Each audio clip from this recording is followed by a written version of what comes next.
Tax reform will impact every American taxpayer, so it's important to be aware of the changes that are on the table. Here's a look at some of the key areas, the potential impact on small businesses, homeowners, and students. For starters, small businesses are getting breaks under both bills. The Senate bill would allow small business owners to deduct 23% of their income, and the House bill would tax at a 25% rate. Another hot button issue, education.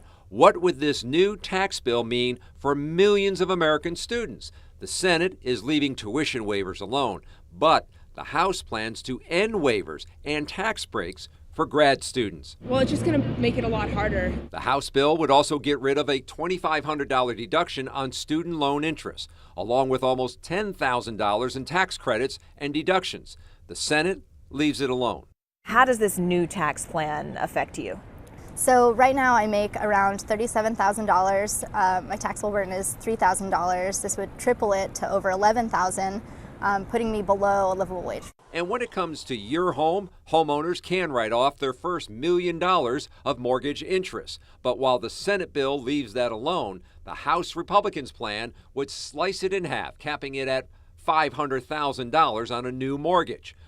Right now, more questions than answers for a tax bill that will affect everyone's bottom line. Well, after a week in Washington, Republican Senator Ron Johnson is joining us this morning. Welcome to 4-1 Forward. Appreciate that you're here. Well, American voters disapprove of the tax plan, 53 to 29%. This is according to a new independent Quinnipiac poll. So why is this thing so unpopular? Because it is picking winners and losers, quite honestly. This wasn't my concept. This is not the way I would approach this. My idea, which I was working on for pretty much the year since of the election, would have just taken C Corps, the large major corporations, and would have turned them into pass-through entities. 96% of American businesses have their business income taxed at the ownership levels as pass-through entities. I would have equalized that treatment, and I would have ended. You wouldn't have done anything I would have kept this very simple.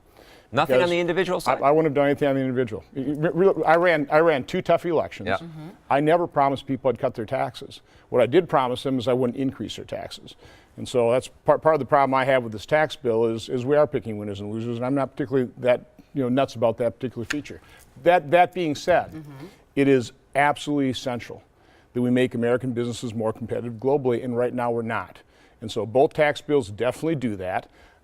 My plan would have done the exact same thing in a different way, but I would have kept it a whole lot simpler than what both the House and the Senate versions are. I know that economic growth seems to be the priority for the Republican Party. However, when you talk about winners and losers and you look at the two different plans compared from the Senate to the House's provisions, it looks like the individual is losing out. Well, again, this was definitely focused on making American businesses more competitive, which is what I support. And economic growth will, I believe, benefit all Americans. We are at really very low unemployment rates. Our economy is not realizing its full potential. We've been for the last 8 years, somewhere around 2%. Since World War II, the American economy has averaged, and this is with recessions, over 3%.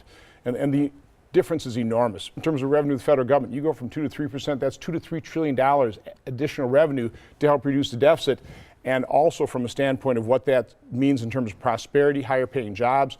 When you're at so low unemployment rates right now and businesses start hiring and competing for labor, wages are already going up.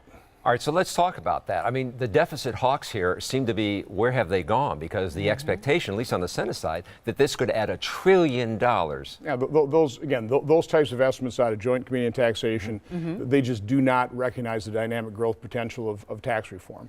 And again, like I said, you go from 2 to 3%, that's $2 to $3 trillion added. That'll wipe out that $1.5 trillion dynamics or static score. The president seems to suggest that it could go to 4 to 5 to 6%. I mean, that's unrealistic. Well, listen, what I'm saying, what's very realistic is just trying to return to the average growth rate post-World War II. Again, we've been stuck in the doldrums at about 2%. But here's how powerful economic growth is. We hit a recession in 2009. That was the trough of revenue generation. If you compare 2009 revenue to last year's was $1.2 trillion higher per year than 2009. The year before that was $1.1 trillion, more revenue than 2009. So even with meager economic growth, that's the kind of revenue we've added to the federal government.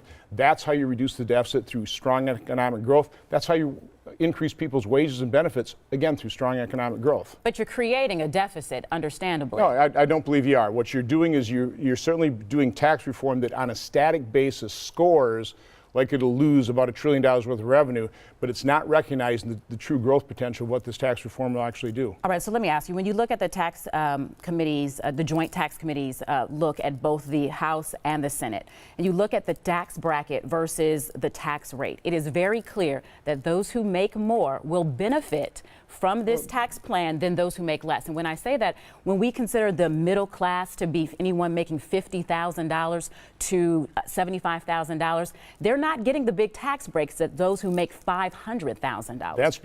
That's because people on the top end of the wage scale pay the most taxes by far.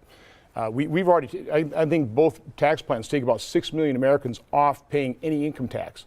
I don't agree with that. Personally, I think everybody ought to pay at least $1. But we're taking about 6 million people off income tax rolls entirely. So when you I'm not talking about low income tax people. I'm not talking about people who are on welfare or people who are making $25,000 working a part-time job. I'm talking about Americans who make at least $50,000 to $75,000. I'm not going to defend these tax proposals. This is not my idea of what But you're a yes vote on it. But you're I realize. guessing on it. So again, that's my manufacturing background, is continuous improvement. Is what we're going to, what's presented before me, is it better than where we're at? It's a pretty low bar in terms of our total tax system, which is totally messed up and really is inhibiting growth. But I tell you what's really going to juice our economy is the regulatory reform. The way we've stopped overregulation, we're starting to roll back regulations. That's why over the last couple of quarters, we've already experienced growth in excess of 3%. It's because of reduced regulations. We add on top of that pro-growth tax reform. Again, even though this isn't my image of perfect, it's a whole lot better than where we are currently with our tax system. All right, we got more to talk to you about on this. When we come back, Republicans failed to repeal and replace the Affordable Care Act. So why are they now going after health care in the tax plan? Plus, a trip down memory lane that will have you asking, can I get milk with those cookies?